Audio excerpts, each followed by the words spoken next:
Entonces, chicos, como nos habíamos quedado, también la hemoglobina se puede medir en términos de volumen, pero en este caso ella no se va a clasificar en tamaño, sino en fuerza del color prácticamente. No sé si saben un poco de raíces griegas y latinas. Cromos quiere decir color. Entonces, normocrómico es un color normal, hipocrómico, poco coloración, que eso implica que hay poca cantidad de hemoglobina dentro del eritrocito. E hipercrómico es un exceso de color, que ya les dije que eso es de lo más raro. Normalmente las anemias carenciales pueden ser normo o hipocrómicas. Y bueno, el eritrocito tiene estas dos funciones. Podemos agregar aquí que tiene cierta implicación en la osmolaridad de la sangre. Es decir, sirve como esponja para que se atraiga más agua hacia adentro de los vasos sanguíneos. Por eso algunas personas con anemia tienen tendencia a hacer edemas en miembros inferiores por la disminución de la osmolaridad. Y también tiene cierto impacto en los valores del pH sanguíneo. Otra característica es el tipo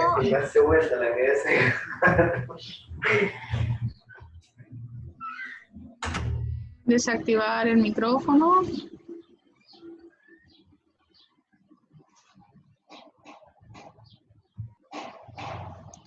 Ok, otra característica es el tipo de metabolismo que tiene el eritrocito. Como les había dicho, no tiene mitocondria. Y el ciclo de Krebs ocurre dentro de la mitocondria. Por tanto, necesitaría, el eritrocito necesita casi en un alto porcentaje de la glucosa para obtener energía, porque ella hace glucólisis anaeróbica. ¿Por qué necesita producir ATP el eritrocito? Bueno, para mantener su forma celular, mantener el citoesqueleto requiere una gran cantidad de energía. También necesita ATP para mantener el hierro en su forma funcional bivalente. Y también lo necesita para mantener las concentraciones distintas de potasio y sodio intra y extracelular. Que eso es lo que la garantiza, ¿verdad?, la vida del eritrocito. Acá solamente recordando un poco el proceso que ustedes ya conocen de glucólisis, donde tenemos, ¿verdad?, que la glucosa se va a fragmentar hasta piruvato y luego hace el ciclo o la vía de Erdős-Meyerhof, donde se produce también lactato. Aquí tenemos los primeros 5 pasos de la glucólisis en la fase donde invertimos ATP, y los últimos 5 pasos donde ganamos ATP y también transportadores de protones. Y bueno, aquí de nuevo el resumen de por qué es necesario el ATP y cuál es la contribución de los transportadores de electrones en el eritrocito. Ahora, la última fase de la clase consiste en la degradación de la hemoglobina. Ya lo sintetizamos, ya trabajó, ya tuvo su vida de 120 días. Y todo esto de mantener al hierro y al oxígeno, estos dos tóxicos, mantenerlos no tóxicos, produce cierto envejecimiento celular, más que todo envejecimiento de las proteínas. Entonces, esto va llevando a que el eritrocito sea analizado y sea identificado como viejo, lo cual va a llevar a que se produzcan estímulos de degradación en el mismo. La degradación de la hemoglobina que está dentro del eritrocito, o mejor dicho, la degradación del eritrocito, va a ocurrir de un 80 a un 90% de manera extravascular, principalmente en estos dos órganos, en el hígado y en el vaso. Estos dos tienen capilares de tipo sinusoidal, que tienen una ventana bastante amplia y que permiten la salida del eritrocito y que sean captados por macro. ¿Qué quería? Unilever, mamá. Leticia. Leticia se llama la jefa. Ay, yo. Entonces, la jefa de la Wendy, que se llama Leticia,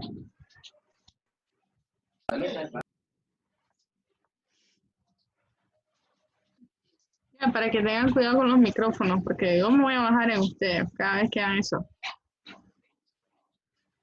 Entonces, los macrófagos que están en el hígado y vaso van a destruir del 80 al 90% de eritrocitos viejos. Y 10 a 20% se van a explotar dentro del sistema vascular, ¿verdad? Liberando las moléculas de hemoglobina. ¿Qué pasa? Bueno, ¿en qué consiste el envejecimiento? Aquí está enumerado. Las enzimas del eritrocito dejan de funcionar, el calcio se eleva intracelularmente, eso lleva a la pérdida de potasio, a aumento de la viscosidad celular, disminuyen las cargas negativas, se empiezan a producir más radicales libres y empiezan a llover anticuerpos en la membrana celular. Entonces, todo esto lleva a que el eritrocito se vuelva viejo y muera. Entonces, recordemos la hemoglobina. Se rompe el eritrocito, se libera la hemoglobina. ¿Qué pasa? Entonces, ella se va a fragmentar en sus unidades. Por un lado, se va a ir su parte proteica, que son las subunidades de globina. Y por otro lado, se va a ir su parte no proteica, que es el grupo M.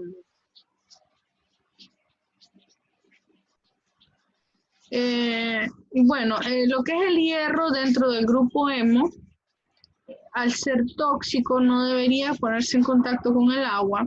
Entonces se une con una proteína transportadora llamada transferrina, que lo va a llevar a distintos destinos. Lo puede llevar al hígado, en donde el hígado, dentro del hígado se une a otra proteína llamada ferritina, y queda almacenado, o la misma transferrina lo lleva hacia la médula ósea, donde también se almacena con ferritina o se utiliza para la producción de nuevas moléculas de hemoglobina. En cambio, la parte porfirínica, el anillo que está alrededor del hierro, es la que se va a degradar y se va a eliminar. Esa es la que no nos sirve, no podemos utilizar. La parte proteica se desnaturaliza, se convierte en aminoácidos y dentro del hígado puede servir para sintetizar nuevas proteínas. Entonces, ¿quién realiza la degradación de ese anillo protoporfirínico? Bueno, tenemos una enzima llamada hemooxigenasa, que lo que hace es convertir ese grupo hemo sin hierro en biliverdina. Y bueno, el hierro, como ya les había dicho, se va a ir, gracias a la transferrina, a almacenar en forma de ferritina. Entonces, el primer paso del catabolismo del grupo hemo es la hemooxigenasa, que libera al hierro y convierte a esta molécula en biliverdina. Yo no sé si ustedes alguna vez han sufrido un hematoma o morado. Este normalmente primero se pone rojo oscuro por la sangre que se acumula ahí. Luego empieza a tener una coloración verduzca y luego se va poniendo amarillo hasta que desaparece. Entonces esa coloración verduzca probablemente sea debido a la biliverdina, que es la primera fase de degradación de este grupo hemo. Luego esta biliverdina, gracias a la biliverdina reductasa, se va a convertir en bilirrubina no conjugada, o también conocida como bilirrubina directa. Indirecta, voy a revisar. Entonces ya este tiene tal vez una coloración más amarillenta y se calcula que se produce un gramo de hemoglobina puede llevar a la producción de 35 miligramos de bilirrubina. De manera que la producción diaria de bilirrubina en el ser humano adulto es de 250 a 350 miligramos. Entonces, segundo paso en la degradación del grupo hemo es la conversión de biliverdina, gracias a la biliverdina reductasa, hacia bilirrubina no conjugada o bilirrubina directa. Entonces, esta bilirrubina directa tiene una característica. En resumen, esta chica es también tóxica, no debería ponerse en contacto con el agua y pues es captada primeramente por una proteína llamada albúmina, que tenemos aquí. ¿Qué va a llevar esta bilirrubina? Perdón, es indirecta, no conjugada o indirecta, la va a transportar hacia el hígado. En el hígado, el hígado es el órgano principalmente encargado de hacer todas estas transformaciones del anillo pirrólico. Se encarga de conjugar a la bilirrubina no conjugada con otras moléculas que la conviertan en más soluble, para que nosotros la podamos eliminar en un medio acuoso. Recordemos que nuestro solvente universal es el agua. Entonces yo tengo que convertir esto que es hidrofóbico, por así decirlo, en algo hidrofílico y eliminarlo. ¿Cuáles son nuestras vías de excreción? La orina, la S. Y bueno, normalmente la bilirrubina indirecta no atraviesa la barrera hematoencefálica, viaja por todo el torrente sanguíneo hasta llegar al hígado.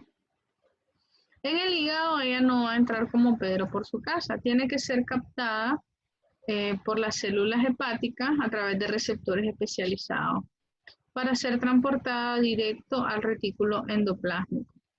El retículo endoplásmico es el encargado de la conjugación de las que les hablé hace poquito. Conjugación quiere decir unir con.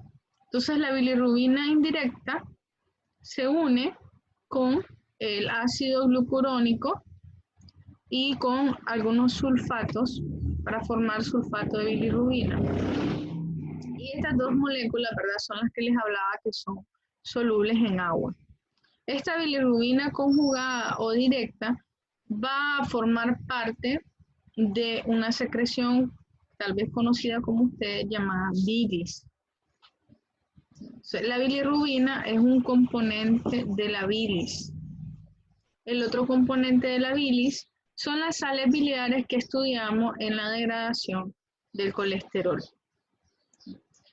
Entonces los hepatocitos producen la bilirrubina, las sales biliares y en conjunto esto es la bilis, que va a ser depositada, ya saben, en la vesícula biliar y cuando comemos a través del conducto colédoco llegan hasta el duodeno, o sea, a nuestro intestino.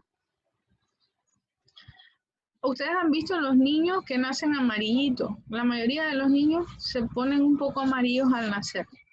Nunca se han preguntado por qué. Sí, como dice Abril, la gente comúnmente los saca al sol. Y en realidad esa es una conducta que recomendamos los médicos. Lo que pasa con los niños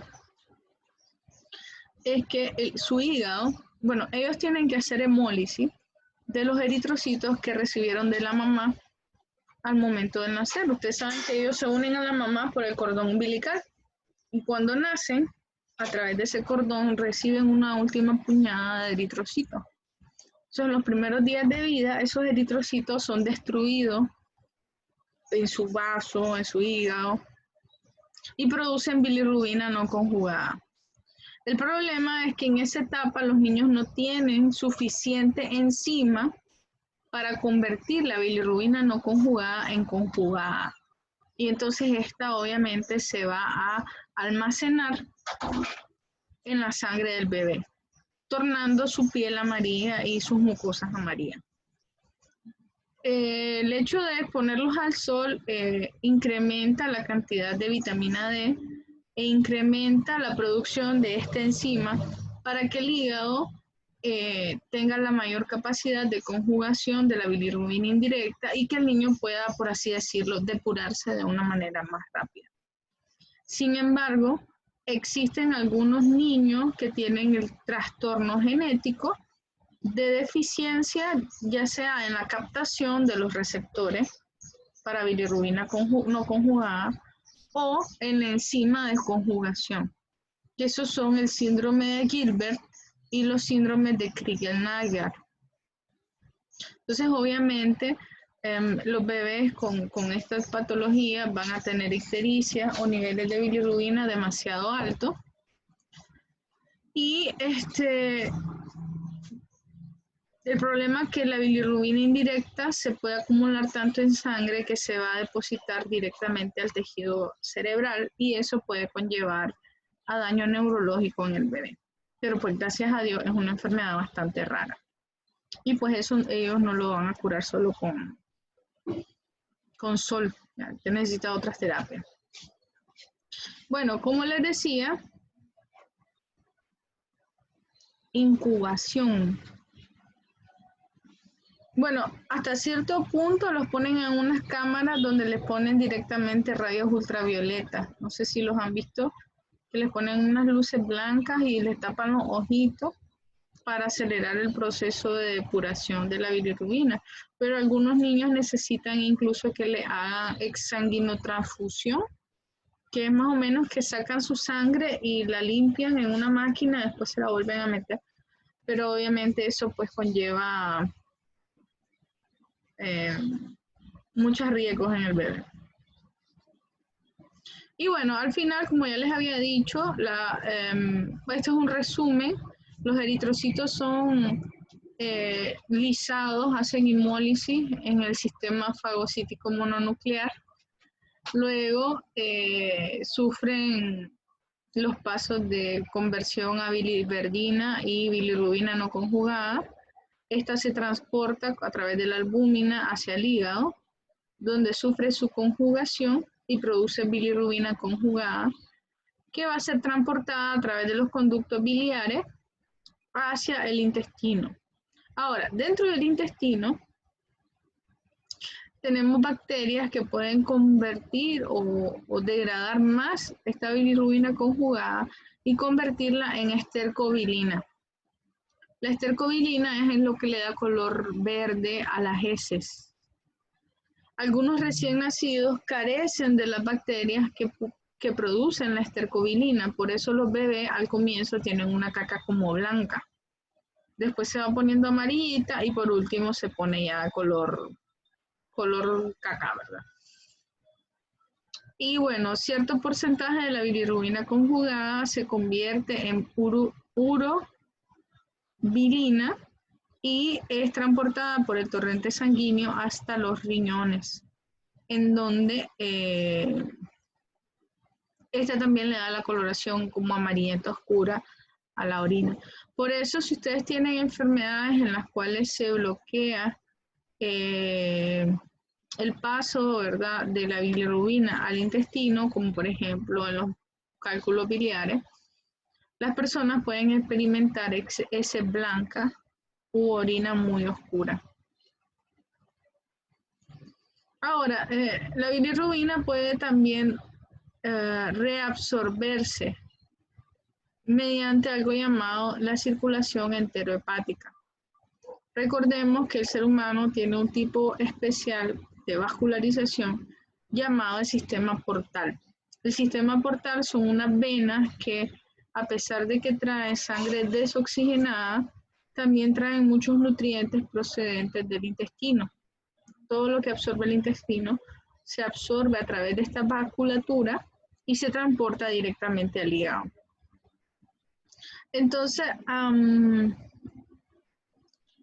la bilirrubina conjugada a través de la circulación enterohepática en un 90% regresa al hígado y reinicia el circuito hacia el intestino.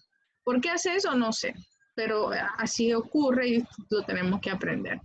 Entonces, esta es la vena porta y la que transporta de regreso la bilirrubina conjugada hacia el hígado. de manera no conjugada e inicia todo este proceso, ¿verdad?, de eliminación. Ahora, la bilirrubina junto con las sales biliares son útiles porque ellas se encargan de emulsificar la grasa. Gracias a esa secreción nosotros podemos absorber lípidos. Entonces, dentro del intestino delgado en realidad tiene una función muy importante. Y bueno, aquí está lo que les había dicho, que la ausencia de la flora hace que los niños tengan una S blanca. Y bueno, la reabsorción se da en un 90%. Y bueno, esto es un resumen de todo lo que es la degradación. Un eritrocito viene, dura 120 días en la circulación, envejece y entonces es fagocitado por el vaso o el hígado, donde se rompe el eritrocito y separa la molécula de hemoglobina en su porción globina y en su porción hemo. La porción globina, al ser la parte proteica, se degrada hacia sus aminoácidos, los cuales pueden ser reutilizados para la síntesis de nuevas proteínas en cualquier parte del cuerpo.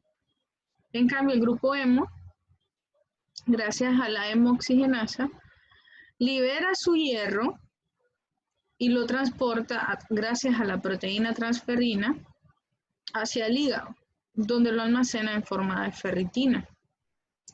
Si fuese necesario, si la eritropoyetina lo requiriera, este hierro se volvería a unir a la transferrina y se llevaría a la médula ósea para producir nuevas moléculas de hemoglobina.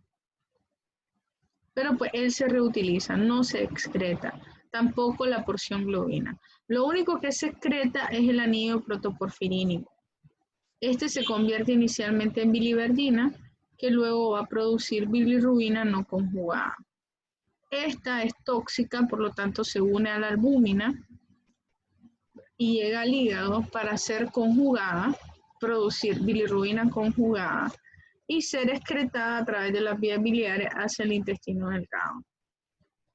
En el intestino delgado sufre transformación gracias a las bacterias intestinales y puede producir estercobilina y al ser eliminada en un 10%, puede producir urobilinógeno que se va a eliminar en forma de urobilina en la orina, o puede reabsorberse a través del sistema portal y volver a hacer este último ciclo constantemente.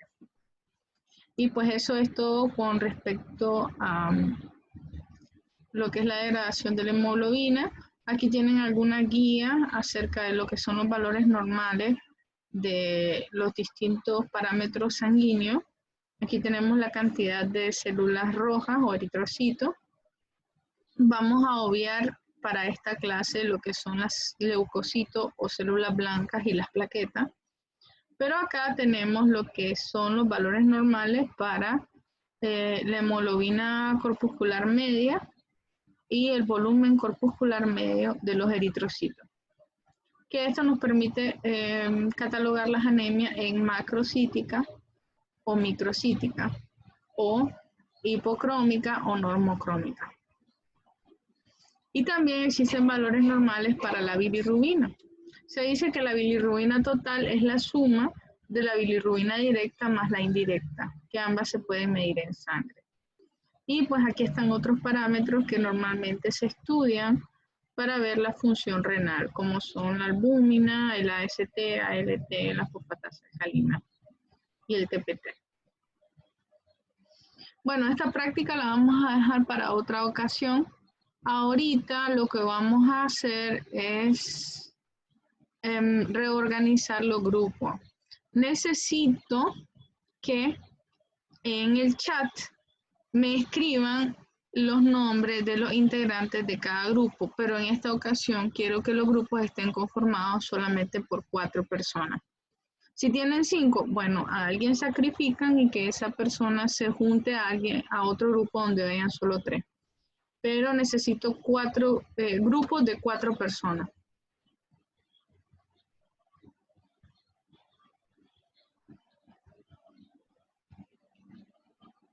Ya, es que lo vamos a organizar ya, porque les voy a asignar los temas.